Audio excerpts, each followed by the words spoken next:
राज्यों की सबसे बड़ी चुनावी कवरेज सिर्फ इंडिया डेली लाइव पर।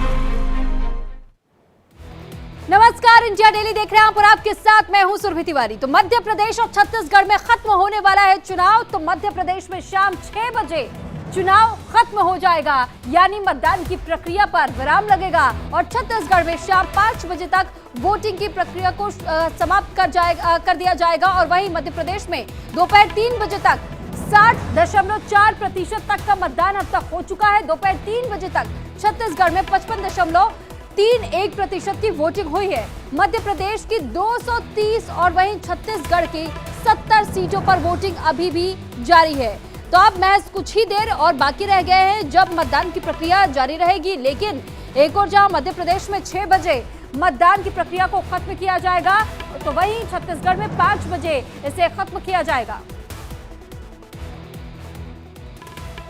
तो दूसरी ओर मध्य प्रदेश में चुनाव को लेकर के हमारे सहयोगी जितेंद्र शर्मा ने सीएम शिवराज सिंह चौहान से खास बातचीत की है। क्या कुछ उन्होंने कहा है और मुख्यमंत्री के तरफ से क्या बातें रखी गई है सामने, आपको सुनवा देते हैं। मध्य प्रदेश के मुख्यमंत्री शिवराज सिंह चौहान जी हमारे साथ मौजूद हैं। सर, सबसे पहले सर वो ताकत जो सबके पास होती है और उसे कहते हैं वोट की ताकत, आपने ही वोट डाला सर, एक बार अगर तमाम लोगों को दिखाएंगे। और सर एक बार सबसे पहले सर मैं सवाल ये करूंगा, एक बार अगर आप अपील करेंगे प्रदेशवासियों जो अभी तक वोट डालने के लिए नहीं गए हैं। नहीं, मैं सब भाई बहनों से कहूंगा कि लोकतंत्र का महापर्व है चुनाव, मताधिकार का प्रयोग जरूर करें। सर इसके अलावा हम देख रहे हैं कि सुबह से ही तमाम जो लीडर्स हैं वो भी निकल रहे हैं, लेकिन कमलनाथ बाहर निकले और आरोप लगा दी कि धन बल के साथ मध्य प्रदेश में चूंकि सत्ता आपके पास रही है तो इसमें तमाम जो एलिगेशन वो आप पर लगाए जा रहे हैं। उनकी पार्टी गुंडागर्दी कर रही है, शराब और पैसा बांटने का काम कर रही है और बौखलाकर हमारे लोगों पर हमला कर रही है। वो जो आरोप लगा रहे हैं वो उनकी हार की पूर्व भूमिका है ताकि वो दोष दे सकें। सर कल राव में, सोहागपुर में और रीति पाठक पर जिस प्रकार से हमले हुए हैं, क्या लग रहा है? कांग्रेस की बौखलाहट। सर अच्छा, इसके अलावा सर ये कहा जा रहा है बहनों को लेकर, क्योंकि जो स्नेह है वो लगातार देखने को मिलता है। कल भी हमने देखा भोजन करने के लिए भोजन किया साथ में और आज भी तिलक किया बहनों ने। क्या सर आगे क्या माना जाए? ये तो उनका असीम आशीर्वाद है। बहनों से और बेटियों से मेरे रिश्ते राजनीति से ऊपर उठकर है। मैं उनको देवी की मूर्तियां मानता हूं जो दुर्गा सप्तशती में कहा गया, और उनका सम्मान और आदर करता हूं और उनके कल्याण के लिए काम करता हूं, लेकिन उनका आशीर्वाद मिल रहा है। सर भावी मुख्यमंत्री भारतीय जनता पार्टी तय करेगी। तो मध्य प्रदेश की मुखिया की बात को तो आपने सुन लिया। इस बीच एक बड़ी खबर आपको छत्तीसगढ़ से जुड़ी हुई देते हैं। दरअसल छत्तीसगढ़ के सीएम भूपेश बघेल का दावा है कि 75 सीटों पर कांग्रेस की जीत होगी। भूपेश बघेल ने यह भी कहा कि मेरी सीट पर जनता लड़ रही है और छत्तीसगढ़ में एक बार फिर से कांग्रेस की सरकार वापसी करेगी। ये बड़ा दावा सीएम भूपेश बघेल की तरफ से किया गया और साथ ही ये कहा गया कि मेरी सीट पर मैं नहीं बल्कि छत्तीसगढ़ की जनता इस वक्त चुनावी मैदान में है और जनता ही इन चुनाव को लड़ रही है। मुख्यमंत्री भूपेश बघेल इस वक्त इंडिया डेली लाइव के साथ हैं और वोट कास्ट करने के लिए सब परिवार यहां पर पहुंचे हैं। सर सबसे पहले मुझे ये बताइए कि कितनी जीत को लेकर कितना ज्यादा आश्वस्त है? 100% आश्वस्त हैं कि छत्तीसगढ़ में जो हम लोग 5 साल कांग्रेस की सरकार ने जो काम किया है उस पे लोगों को भरोसा है। और अभी जो हम लोगों ने जो घोषणा की है, राहुल जी ने, खड़गे साहब ने और प्रियंका जी ने, उसका असर जबरदस्त है क्योंकि हमारे कांग्रेस की गारंटी पे लोगों को भरोसा है। गृह मंत्री अमित शाह, प्रधानमंत्री नरेंद्र मोदी हर रैली में आपको लेकर यहाँ पर बात करते थे और भ्रष्टाचार का भी आरोप लगाया, कहा कि भाई हमारी राह पर देखिए आप कांग्रेस आगे जा रही है हिंदुत्ववादी एजेंडे के साथ। क्या कहेंगे इसको लेकर? देखिए, मैं तो अमित शाह ने चुनौती दिया था मुझे पंडरिया में कि भूपेश बघेल मुझसे बहस कर ले, मैंने उसको चुनौती दी, समय स्थान वो तय कर ले, मैं आने के तैयार हूँ। कितनी सीट का दावा कर रहे हैं सर? लेकिन वो पलायन कर गए, हम तो 75 सीट जीते। अच्छा, 75 सीट जीतेंगे। वहाँ से दावे वहाँ पे भी हो रहे हैं, खुद प्रधानमंत्री कह रहे हैं कि मेरे सामने आने की हिम्मत नहीं होती। उसके सामने आने की क्या बात है? वो आए तो पहले, चुनाव के बाद वो गायब हो जाएंगे। वो जहाँ चुनाव होगा वहाँ जाएंगे। तो छत्तीसगढ़ के सीएम भूपेश बघेल की बेटी स्मिता बघेल ने दावा किया कि कांग्रेस फिर से सत्ता में आएगी और उनसे खास बात की हमारे सहयोगी करिश्मा सचदेव। आश्वस्त है जीत को लेकर? आपको लगता है कि जो मुद्दे हैं इस बार के, जनता एक बार फिर से कांग्रेस पे भरोसा जताएगी? बिल्कुल बिल्कुल 100% जनता हमारे साथ है, आशीर्वाद के रूप में वोट डाल रही है और हमें निश्चित रूप से जीतना है। बहुत बहुत शुक्रिया। तो स्मिता बघेल थी जो कि छत्तीसगढ़ के मुख्यमंत्री भूपेश बघेल की बड़ी बेटी, और उनका साफ तौर से कहना है कि परिवार जाएगा पूरा वोट कास्ट करने के लिए। काफी आश्वस्त हैं और कह रही है 100% हम अपनी जीत को लेकर कॉन्फिडेंट हैं। कैमरा पर्सन कृपाल के साथ करिश्मा, इंडिया डेली लाइव के लिए। तो इस पे अधिक जानकारी के साथ इस वक्त हमारे साथ 3 संवाददाता हमारे साथ अलग अलग जगहों से जुड़ चुके हैं। वैभव परमार हमारे साथ जुड़े हुए छिंदवाड़ा से, अभितोष सिंह हमारे साथ मुरैना से जुड़े हुए हैं, जितेंद्र शर्मा बुधनी से हमारे साथ जुड़े हुए हैं, और साथ ही अब हम ये भी समझ लेते हैं कि अब तक के जो समीकरणों को लेकर के बातचीत की गई थी, मुद्दों को लेकर के बात की जा रही थी, तो अब तक के क्या कुछ परसेंटेज रहे। सबसे पहले जितेंद्र आपका रुख करना चाहूंगी, क्या परसेंटेज अब तक वोटिंग की और कैसे रुझान नजर आते हैं? क्या 3 तारीख का इंतजार करना पड़ेगा या कुछ तस्वीरें साफ होती हुई नजर आती है? बिल्कुल देखिए सुरभि, अगर हम बात करें तो लगातार जो वोटिंग परसेंटेज है वो धीरे धीरे बढ़ता हुआ जा रहा है मध्य प्रदेश की। अगर हम बात करें मध्य प्रदेश में जो वोटिंग परसेंटेज है उसको लेकर लगातार जो तैयारी है, जो प्रतिशत बढ़ाने को लेकर निर्वाचन आयोग ने जो कैंपेन किए थे, उन कैंपेन के बाद अब जो मतदाता है वो अपने घरों से बाहर निकल रहा है। और देखिए 3 बजे तक का जो परसेंटेज आया था उसके बाद ये बताया जा रहा है कि 4 बजे जो वोटिंग परसेंटेज है वो 50+ हुआ है। तो ऐसे में यहाँ पर कहना कि एक जो उम्मीद की किरण है वो ये जागी है कि 6 बजे तक मध्य प्रदेश में वोटिंग होनी है। और इस वोटिंग को लेकर जो तैयारियां की गई थी उन तैयारी को देखते हुए कहा जा सकता है कि जो वोटिंग परसेंटेज है वो बढ़ सकता है। लेकिन इसी बीच ये भी सबसे बड़ी बात है कि आखिर मध्य प्रदेश में सरकार किसकी और कौन मुख्यमंत्री। तो सबसे बड़ी बात यही है कि मध्य प्रदेश का जो वोटर है वो साइलेंट है, क्योंकि इस बार जो स्थितियां बनी है मध्य प्रदेश में, अलग अलग संभागों में अलग अलग जगहों पर जो स्थितियां बनी है उनको देखकर ये कहा जा सकता है कि मध्य प्रदेश में जो टक्कर है वो इस बार कांटे की टक्कर है। चाहे बीजेपी हो या कांग्रेस, दोनों ही दमखम के साथ जो चुनाव है वो लड़ रही है। एक दूसरे पर आरोप प्रत्यारोप भी लगाए जा रहे हैं। लगातार दोनों ही पार्टियों के बड़े बड़े जो लीडर्स थे वो मध्य प्रदेश आए थे, चाहे कांग्रेस की हम बात करें या बीजेपी की बात करें, और दोनों के ही नेताओं ने आकर जनता के बीच में पहुंचे और जनता से तमाम जो वादे और दावे थे वो किए थे। लेकिन इन वादे दावों का कितना असर होगा ये 3 तारीख को पता चलेगा। ठीक है जितेंद्र, लौटेंगे आपके पास। वैभव भी हमारे साथ जुड़े हुए। वैभव, फर्स्ट डे से क्योंकि आप भी कवरेज कर रहे हैं लगातार, और मध्य प्रदेश में 230 सीटों को लेकर के जिस तरीके से समीकरण बिठाने की कोशिश की जा रही थी, और इसी दौरान में हम ये समझना चाहेंगे कि क्या कुछ वो जमीनी मुद्दे रहे जिनको ध्यान में रखते हुए लोग मतदान केंद्रों तक पहुंच रहे हैं, क्योंकि इस बार के मुद्दे तो है ही लेकिन कांटे की टक्कर दोनों पार्टियों में है। बिल्कुल सही कहा सुरभि आपने। जिस तरीके से साल 2013 और 2018 में किसानों को टारगेट किया था, चाहे वो भाजपा हो या फिर कांग्रेस हो, इसी तरीके से इस बार महिलाओं को टारगेट किया है, क्योंकि उनकी संख्या लगातार राज्य में बढ़ रही थी और इस बार भी महिला मतदाताओं की संख्या हर विधानसभा पे सबसे ज्यादा है। इस वक्त हम छिंदवाड़ा में हैं और छिंदवाड़ा में 7 विधानसभाएं आती है जिसमें अब तक 50% मतदान हो चुका है। और ये संख्या आपको बता दें सुरभि कि दोपहर में काफी ज्यादा बड़ी है। अमूमन देखा जाता है कि दोपहर में मतदान की जो प्रक्रिया है उसमें थोड़ी जो ढील हो जाती है, यानी जो संख्या है वो लोग मतदान करने कम से पहुंचते हैं, लेकिन दोपहर में भी ये संख्या भारी थी। और अगर मैं आपको तस्वीरें दिखाऊं तो यहाँ पर देखें आप कि जो महिलाएं हैं, बच्चे हैं जो 18 साल से उम्र के ज्यादा के हो गए हैं, वयस्क हो गए हैं, वो लोग यहाँ पहुंच रहे हैं, बुजुर्ग मतदाता भी पहुंच रहे हैं। तो ऐसे में उत्साह काफी ज्यादा देखा जा रहा है। और ये हर्रा पोलिंग बूथ है जहां पर कई लोग लंबी कतारें में लगे हुए हैं और यहाँ पर पहुंचे कुछ लोगों से बातचीत करते हैं। आपका नाम बताइए। मेरा नाम विजय दाड़ है। विद्या जी, इस बार मैं देख रहा हूँ काफी भीड़ है इस पोलिंग बूथ पर, पिछली बार भी थी 2018 में, क्या माहौल लग रहा है इस बार कुछ ज्यादा भीड़ है, लोगों में बहुत उत्साह है और बहुत आनंद और खुशी की बात हो रही है। अभी ऐसा लग रहा है, हमें उत्साह टाइप का लग रहा है। क्या माहौल लग रहा है इस बार, किसके पक्ष में जाएगा फैसला? परिवर्तन की तरफ जा रहा है, परिवर्तन की तरफ जाएगा। ठीक है वैभव, लौट रहे हम आप सभी के पास, आप सब बने रहिएगा हमारे साथ। इस बीच एक बड़ी खबर आ रही है, तो बड़ी खबर सबसे पहले अपने दर्शकों को बता देते कि इंदौर में बीजेपी और कांग्रेस कार्यकर्ता आपस में ही भिड़ चुके हैं और कांग्रेसी कार्यकर्ताओं और साथ ही बीजेपी कार्यकर्ताओं के बीच में झड़प हुई है। बीजेपी के कार्यकर्ता को पीटा गया है, पुलिस थाने के सामने ही चले हैं लात और घूंसे। हालात पर काबू के लिए पुलिस ने दरअसल लाठी चार्ज भी किया यहां पर, क्योंकि जिस वक्त आउट ऑफ कंट्रोल स्थिति यहां पर होती हुई नजर आई तो पुलिस को मजबूरन यहां पर लाठी चार्ज करना पड़ गया। ये उस दौरान की वीडियो हम आपको दिखा रहे हैं जिस वक्त किस तरीके से थाने के सामने लात और घूंसों की बरसात एक दूसरे पर की गई है। पुलिस थाने के सामने का ये पूरा मामला बताया जा रहा है, जहां पर कांग्रेसी कार्यकर्ता और बीजेपी कार्यकर्ताओं के बीच में हाथापाई हुई है। तो एक बार फिर से अपने संवाददाताओं का रुख कर लेते हैं। अभितोष, क्योंकि आप भी कवरेज पर हैं, इस वक्त ग्राउंड जीरो पर हैं, कैसी तस्वीरें आप अब तक देख रहे हैं? आपने कई लोगों से इस दौरान बातचीत भी की कवरेज के दौरान, तो क्या स्थितियां परिस्थितियां आपको समझ में आई है और वाकई कांटे की टक्कर इसे समझे 24 का सेमीफाइनल इसे कहना उचित है, या आप अपने नजरिए से कैसे समझाएंगे? देखिए सुरभि, सीधी सी बात है यहाँ पर कि इसको सेमीफाइनल कहना बहुत ज्यादा जरूरी भी है, क्योंकि ये सेमीफाइनल वाली स्थिति है। यहाँ पर मामला अभी कांटे का है, टक्कर यहाँ पर कांटे की है। और जिस इलाके में मैं मौजूद हूँ, मुरैना में, यहाँ पर 6 विधानसभा क्षेत्र है और यहाँ पर जिस तरीके से सियासी माहौल बना हुआ है उसको लेकर कहा जा सकता है कि ऊंट किसी भी करवट यहाँ पर बैठ सकता है।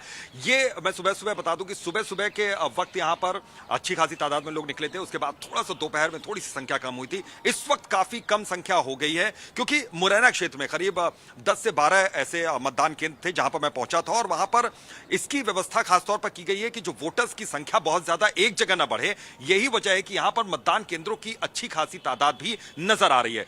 कोई कोई मतदान केंद्र ऐसे हैं वहां पर सिर्फ 200 से या 250 से ज्यादा मतदाता नहीं है, यानी कि दिन भर में मतदाता अगर वहां पहुंचते तो 250 मतदाता पहुंचे। यही वजह है कि एक बार में 10, 12, 15 इस तरीके से करके मतदाता वहां पर पहुंच रहे हैं। लेकिन सभी के जहन में सिर्फ एक ही सवाल है, उन सवालों का जवाब पाने के लिए वो वोट डालने के लिए पहुंच रहे हैं। उनका कहना है कि उनके क्षेत्र का विकास होना चाहिए, उनके क्षेत्र में जो जरूरी चीजें हैं उसको जल्द से जल्द मुहैया करवाए, कोई भी आए यहाँ पर। लेकिन कुछ लोगों से बातचीत हुई, उन्होंने कहा कि हमारे इलाके में तो एक तरफा मुकाबला होता है, हम जहां खड़े हो जाते हैं उसी के साथ सभी लोग वोट डालते हैं। तो ये सारी स्थिति यहाँ पर बनती हुई नजर आ रही है। लेकिन सुरभि, जिस तरीके से यहाँ पर मुरैना में शांति यहाँ पर बनी हुई है, उससे कुछ ही दूरी पर नरेंद्र सिंह तोमर जिस इलाके से चुनाव लड़ रहे हैं वहां पर आज हिंसा की तस्वीरें भी सामने आई थी और इसको देखने के बाद वहां पर सुरक्षा बलों की संख्या बढ़ा दी गई थी। चुनाव आते हैं तो इस तरीके की तस्वीरें भी देखने को मिलती है अमूमन तौर पर। और हमारे साथ करिश्मा सचदेव भी जुड़ चुकी है पाटन से।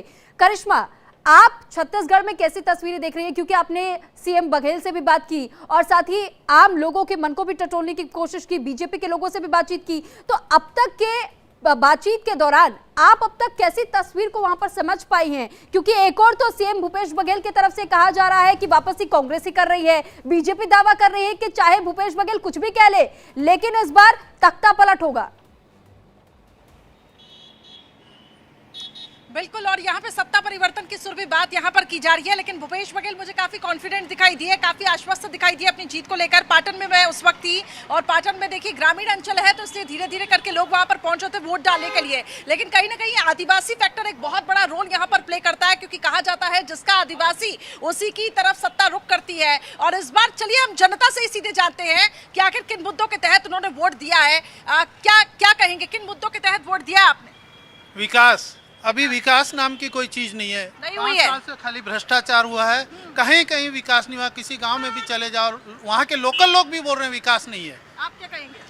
मेरा तो एक ही कहना है, भ्रष्टाचार, महिला उत्पीड़न और धर्मांतरण के विरोध में इस बार प्रदेश की जनता, मैं खुद आम जनता हूँ और उसके विरोध में लोगों ने सरकार के विरोध में वोट दिया है। अच्छा ठीक है, हमें ये नहीं पता करना कि आखिर किसे वोट दिया किसे नहीं, लेकिन हम ये जरूर जानना चाहेंगे कि आखिर मुद्दे कौन से थे। भ्रष्टाचार एक अहम मुद्दा है, धर्म परिवर्तन, धर्मांतरण, क्योंकि लगातार देखिए कि एक ऐसा बेल्ट जहां पर ईसाइयों और गैर ईसाइयों के बीच में जो जंग है वो जो चल रही है और उसका भारी विरोध का सामना सरकार को करना पड़ रहा है और बीजेपी बार बार ये आरोप सरकार पर भी लगा रही है। आपका क्या कहना है, किन मुद्दों के तहत वोट दिया आपने? नहीं, मेरा बस यही कहना है कि जब तक ये फ्री की रेवड़ी बटना बंद नहीं होगी तब तक के स्वच्छ चुनाव नहीं होगा। तो फ्रीबीज नहीं चाहिए आपको, फ्री की रेवड़ियां नहीं चाहिए? बिल्कुल नहीं चाहिए, फ्री की रेवड़ी नहीं चाहिए। आज जिसके पास पैसा है वो चुनाव जीत जाएगा, ये पोजीशन यहाँ हम देख रहे हैं। रात भर दारू बटी है, पैसे बटे हैं।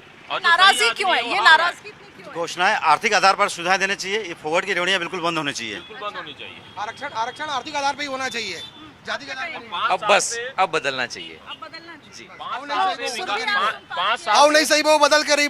5 साल से पूरा विकास खत्म हो रखा है, अब नहीं सही वो बदल के रहेगी। लेकिन सीएम भूपेश बघेल तो कहते हैं गर्बो नवा छत्तीसगढ़, नए छत्तीसगढ़ की तस्वीर है, बीमारू राज्य का जो टैग है। ठीक है करिश्मा, लौट रहे हैं आपके पास क्योंकि इस बीच एक बड़ी खबर है। पहले अपने दर्शकों को ये खबर बता देते हैं।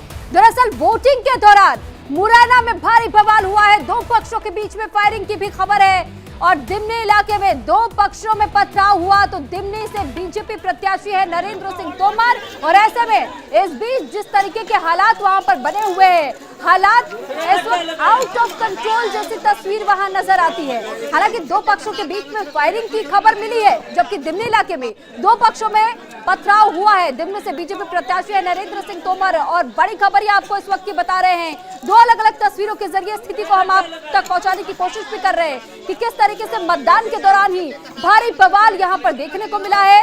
वोटिंग के दौरान मुरैना में एक और जहां 2 पक्षों के बीच में भिड़ंत हुई, उसके बाद से फायरिंग हुई, तो वहीं दूसरी तरफ दिमनी के इलाके में दो पक्षों में पथराव भी हुआ है। हालांकि अब तक जिस तरीके की तस्वीरों को लेकर के कहा यह जा रहा है कि कोशिश लगातार जारी है पुलिस की तरफ से कि वहां की स्थिति को एक बार फिर से कंट्रोल में लिया जाए और पूरे माहौल को शांत रखा जा सके। लेकिन कैसी तस्वीरें सामने आ रही है वो भी हम आप तक पहुंचा रहे हैं, दिखा रहे हैं, पल पल के अपडेट्स भी हम आपको दे रहे हैं कि आखिर किस तरीके से इस वक्त वहां पर हालात बेकाबू हो रहे हैं। मुरैना से हमारे सहयोगी अभितोष बने हुए हैं। अभितोष, मुरैना से जो खबर मिल रही है कि फायरिंग की तस्वीरें वहां पर देखी गई है, लोगों में आपसी जब झड़प शुरुआत हुई और उसके बाद से किस तरीके से वहां पर अंधाधुंध फायरिंग की शुरुआत कर दी गई, तो आखिर मामला क्या था? देखिए, फायरिंग की अभी प्रशासनिक तरफ से प्रशासन की ओर से कोई पुष्टि यहां पर नहीं की गई कि फायरिंग यहां पर हुई थी। इस तरह की बातें यहां पर आसपास में की गई, लेकिन उसके बाद वहां पर फोर्सेस को डिप्लॉय कर दिया गया, जरूर सुरभि यहां पर, और वहां पर संख्या बल बढ़ा दी गई सुरक्षा बलों की। और उसके बाद वहां पर जो अति संवेदनशील जो पोलिंग बूथ हैं वहां पर और ज्यादा सुरक्षा बल नजर आने लगे। लेकिन यहां पर संवेदनशील जो बूथ है वहां पर भी सुरक्षा बल की व्यवस्था जो है वो चाक चौबंद सुरक्षा व्यवस्था है। और कई जगह ऐसा है कि अगर आप पोलिंग बूथ के अंदर जाते हैं तो पहले ही एंट्री गेट पर ही आपकी चेकिंग शुरू हो जाएगी। कुछ जगहों पर आप पोलिंग बूथ के अंदर जब पहुंचते हैं तो वहां पर आपकी चेकिंग की जाती है। लेकिन इस हिंसा की छुटपुट जो घटनाएं हुई हैं उसकी खबरों के बीच में राहत की बात यह है कि कुछ जगहों पर सिर्फ हिंसा हुई है, लेकिन बाकी की जगहों पर बड़ी शांतिपूर्ण तरीके से यहां पर वोटिंग हो रही है। लेकिन वोटर्स जो हैं वो बहुत ज्यादा जागरूक हैं। वोटर्स के मन में एक ही सवाल है, उन सवालों का जवाब लेते हुए वो लगातार वोटिंग करने के लिए जा रहे हैं। और साफ तौर पर महिला वोटर्स बहुत बड़ी जागरूकता के साथ यहां पर आगे बढ़ती हुई नजर आई हैं।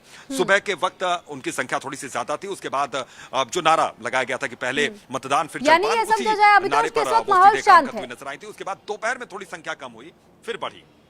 जी सुरभि, ठीक है, तो यानी कि इससे इस वक्त ये समझा जा सकता है कि माहौल पर पूरी तरीके से कंट्रोल कर लिया गया है। और जो फायरिंग की खबरें थी वो सुबह की तस्वीरों को लेकर के जिस तरीके से तस्वीरें जब सामने आनी शुरू हुई, कंट्रोल पूरा कर लिया गया है इस वक्त। और सुरक्षा के चाक चौबंद इंतजाम इस दौरान भी वहां देखने को मिल रहा है। फिलहाल खबरों में आगे बढ़ते हुए इस बीच एक और बड़ी खबर आपको बता देते हैं कि मतदान के बाद से सीएम शिवराज का भी दावा सामने आया, फिर बनेगी हमारी सरकार। सीएम शिवराज सिंह चौहान ने कहा है 18 साल से सेवा कर रहा हूं, ये शिवराज सिंह चौहान ने कहा है। और बहनों बेटियों का आशीर्वाद भी मिलेगा। पत्नी साधना सिंह के साथ में उन्होंने मतदान किया, उस दौरान की तस्वीर हम आपको दिखा रहे हैं कि अपनी उंगली पर वोट का निशान लगाते हुए वो हर किसी को संदेश भी देते हुए नजर आए कि आप भी मतदान केंद्रों पर पहुंचिए, अपने मत का इस्तेमाल कीजिए। प्रदेश के मतदाता बहनों और भाइयों से यही है कि अपने मताधिकार का प्रयोग वो अवश्य करें। भारतीय जनता पार्टी की सरकार ने पिछले 18 वर्षों में प्रदेश के विकास के अभूतपूर्व काम किए हैं। बीमारू प्रदेश को विकसित राज्य बनाया है और अब हम मध्य प्रदेश को सर्वश्रेष्ठ राज्य बनाना चाहते हैं देश का। और इसलिए भारतीय जनता पार्टी जो प्रधानमंत्री नरेंद्र मोदी जी के मार्गदर्शन में प्रदेश में हमारी सरकार काम कर रही है, भारतीय जनता पार्टी को जनता अपना आशीर्वाद दे। तो इस पर ज्यादा जानकारी के साथ लगातार संवाददाता हमारे साथ बने हुए हैं। जितेंद्र, मैं आपका रुख करना चाहूंगी क्योंकि आपने सीएम शिवराज सिंह चौहान से बातचीत भी की थी और उन्होंने ये बात स्पष्ट कहा था कि मुझे बहनों का भी आशीर्वाद प्राप्त है, बच्चों का भी वो स्नेह मुझे मिला है और जो बड़े बुजुर्ग हैं उनका भी आशीर्वाद मेरे साथ है। और इसलिए पूरी उम्मीद है कि इस बार भी वापसी बीजेपी की होगी। लेकिन एक और कांग्रेस ये कहती है कि मध्य प्रदेश में सत्ता परिवर्तन होगा और क्योंकि बीजेपी के पास प्रधानमंत्री के अलावा और कोई चेहरा नहीं है और मुख्यमंत्री के चेहरे पर भी अभी तक तस्वीर साफ नहीं है। सुरभि, देखिए लगातार हम देख रहे हैं कि इस पूरे चुनाव में, अगर इस पूरे चुनाव की बात करें तो लगातार आरोप प्रत्यारोप की जो राजनीति है वो यहाँ पर देखने को मिली है। और जिस प्रकार से दावा किया है मुख्यमंत्री शिवराज सिंह चौहान ने कि सरकार एक बार फिर से रिटर्न होगी, तो वही कांग्रेस कह रही है कि इस बार सत्ता परिवर्तन होगा। दरअसल देखिए कई जगहों पर कई जगहों के कई संभागों के जो मुद्दे हो जाते हैं वो अलग अलग हो जाते हैं और उन मुद्दों के आधार पर जो कैलकुलेशन है वो बिठाया जा रहा है। लेकिन देखिए इसी बीच लगातार जो दावे हैं वो ये किए जा रहे हैं कि 150 से ज्यादा सीटें बीजेपी दावा कर रही है कि उनके पास आ रही है, तो कांग्रेस भी 150 सीटों का दावा कर रही है कि वो सरकार बना रही है। कुल मिलाकर देखिए कहा कहा जा सकता है कि जो मुद्दे पेश किए गए, बहनों की आपने यहाँ पर बात की तो देखिए, बहनों के लिए जिस प्रकार से लाडली बहना योजना की तैयारी की गई, उसको लॉन्च किया गया, उसके बाद जो बहनों के लाडली बहनों के अकाउंट में पैसे पहुंचाए गए, तो उसके बाद कमलनाथ ने कहा कि महिला जो सशक्तिकरण को आगे बढ़ाने के लिए नारी सम्मान योजना शुरू करेंगे अगर कांग्रेस की सरकार बनती है। तो कुल मिलाकर यहाँ पर देखिए, क्योंकि वोटों के ध्रुवीकरण के साथ साथ अलग अलग तरीके से वोट को कैसे अपने पास अर्जित किया जा सके, इस पर पूरा तरीके से फोकस रहा है। आधी आबादी यानी महिलाओं के वोट बैंक की हम बात करें तो कहीं ना कहीं इस बार जो डिसाइडिंग फैक्टर है वो कहीं ना कहीं मध्य प्रदेश की महिलाओं का जो वोट बैंक है वो नजर आ रहा है, और ये वजह है कि बड़ी संख्या में जो महिलाएं हैं वो वोट करने के लिए घरों से बाहर निकली है। अब ये देखना होगा कि लाडली बहना पे क्या नारी सम्मान भारी पड़ता है या फिर नारी सम्मान के आगे लाडली बहना विजय होती है। तो कुल मिलाकर लगातार हम ये देख रहे हैं कि जो फोकस है वो इलेक्शन पे किया जा रहा है। अब देखना होगा कि जब रिजल्ट आएगा उस दिन ये पता चलेगा कि जो दावे किए गए थे उन दावों में कितना दम था। जितेंद्र लौट रहे आपके पास, क्योंकि वैभव भी हमारे साथ बने हुए। वैभव, महिलाओं का जिक्र किया, बहु बेटियों का जिक्र हुआ, यहाँ पर लाडली बहनों का जिक्र हुआ, तो जरा ये समझना चाहेंगे कि इस बार क्योंकि साइलेंट वोटर्स के तौर पर भी इन महिलाओं को देखा जा रहा है, महिलाओं की जो प्रतिभागिता रही है इन चुनाव के दौरान में, क्योंकि उन्हें इस बार पूरा सपोर्ट भी मिला है सीएम शिवराज की तरफ से और बहनों की तरफ से, क्योंकि जब मैं भी वहां पर ग्राउंड जीरो पे थी उस दौरान मैंने जब कई महिलाओं से बातचीत की थी तो उन्होंने कहा भी था कि कई अब तक मदद पहुंचाने का काम हमें सरकार की तरफ से किया गया है। क्या लगता है, साइलेंट वोटर्स क्या इस बार जोड़ तोड़ इस बार इन वोट्स में नजर आएगा?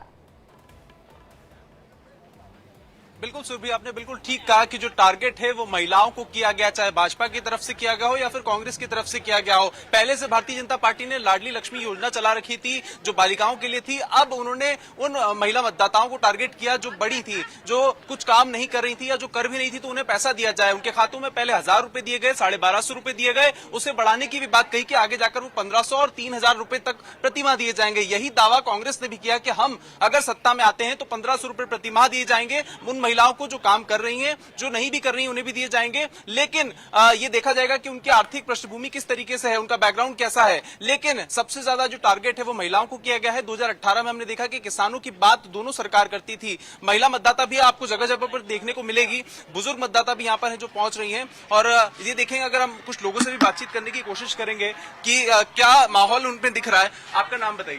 मेरा नाम संध्या है। महिलाओं को इस बार दोनों ही पार्टियों ने टारगेट किया है, आप किन मुद्दों को देख रही हैं? क्या मुफ्त में पैसा देना ठीक है या फिर उन्हें आत्मनिर्भर बनाना जरूरी है? आत्मनिर्भर। अच्छा, इस क्षेत्र में कितने उद्यम खोले गए, कुछ आइडिया महिलाओं के लिए? बहुत सारे उद्योग खोले गए हैं। अच्छा, विकास यहाँ पे हुआ है? हाँ, बहुत सारा विकास। तो महिलाओं को काम मिल रहा है? हाँ, मिलता रहा है काम मिल रहा है। हाँ। देखिए, महिलाओं को काम मिल रहा है, इस तरीके की बात सभी जो यहाँ पे महिला मतदाता पहुंच रही है वो बता रही है। और भी महिलाएं उनसे बात करते हैं। आपका नाम बताइए। ज्योति जी, महिलाओं के लिए कितनी योजनाओं का लाभ यहाँ पे भाजपा की तरफ से आपको मिला या फिर आपको विश्वास है कि कांग्रेस जो है सत्ता में फिर आएगी? यस सर, कांग्रेस आएगी सत्ता में इस बार। अच्छा, क्या कुछ काम उन्होंने किया है या फिर उन 15 महीने की सरकार में कुछ महिलाओं के लिए किया हो? सर वो तो मैं भी मतलब नई नहीं हूँ, मुझे नहीं पता। मैं अभी आपको विश्वास है कि इस क्षेत्र में, क्योंकि देखिए महिलाओं को कहीं ना कहीं विश्वास है कि इस क्षेत्र से भी कांग्रेस एक बार फिर सत्ता में आएगी, क्योंकि ये गढ़ माना जाता है। छिंदवाड़ा जो है सातों की सातों विधानसभा सीटें जो है वो कांग्रेस का गढ़ रही है। यानी हम इससे ये समझ सकते हैं कि मिले जुले रिएक्शन अभी भी है। कुछ लोग जहां एक और कांग्रेस को सपोर्ट कर रहे हैं तो वहीं कुछ लोगों का रिएक्शन बीजेपी की तरफ से ज्यादा नजर आता है। आपके पास लौट रहे हैं क्योंकि लगातार वो तस्वीरें भी हम अपने दर्शकों तक पहुंचा रहे, तो दिग्गजों ने किस तरीके से वोट डाले हैं ये अलग अलग तस्वीरों के जरिए हम आपको दिखा रहे हैं। मध्य प्रदेश के सीएम शिवराज सिंह चौहान जिस दौरान वोट डालते हुए जब वो बाहर निकले तो उन्होंने सेल्फी भी अपने पूरे परिवार के साथ में खिंचवाई। कमलनाथ भी वोट डालने के लिए वहां पर पहुंचे हुए थे और साथ ही बीजेपी प्रत्याशी कैलाश विजयवर्गीय ने भी अपना मतदान का जब प्रयोग किया तो उस दौरान उन्होंने भी सेल्फी ली थी। केंद्रीय मंत्री प्रहलाद सिंह पटेल की भी उस तस्वीर को हम आप तक पहुंचा रहे हैं और दिखा रहे हैं। तो अलग अलग तस्वीरों के जरिए हम आपको ये तस्वीरें दिखा रहे हैं और बयां कर रहे हैं कि एक वोट की कीमत कितनी ज्यादा हो जाती है चुनाव के समय में। और इसी वजह से तमाम वो बड़े दिग्गज चेहरे बार बार लोगों से अपील करते हुए नजर आते हैं कि आप भी अपने मतों का प्रयोग कीजिए। अगर आप इलाके में किसी भी प्रकार की समस्याएं हैं जिनका समाधान नहीं हुआ तो आपके उस वोट में सरकार को बदलने की ताकत होती है। और अगर आप सत्ता परिवर्तन चाहते हैं या चाहते हैं कि उसी सरकार की वापसी हो तो सबसे ज्यादा अहमियत आपके वोट की होती है। आप अपने वोट से ही वापसी करवा सकते हैं। तो फिलहाल हमारे साथ जितेंद्र, वैभव, अभितोष और करिश्मा जुड़े हुए थे। सभी का बहुत बहुत धन्यवाद तमाम जानकारी हम तक पहुंचाने के लिए। और इसी के साथ फिलहाल खबरों में वक्त हो चला एक छोटे से ब्रेक का। जल्द हाजिर।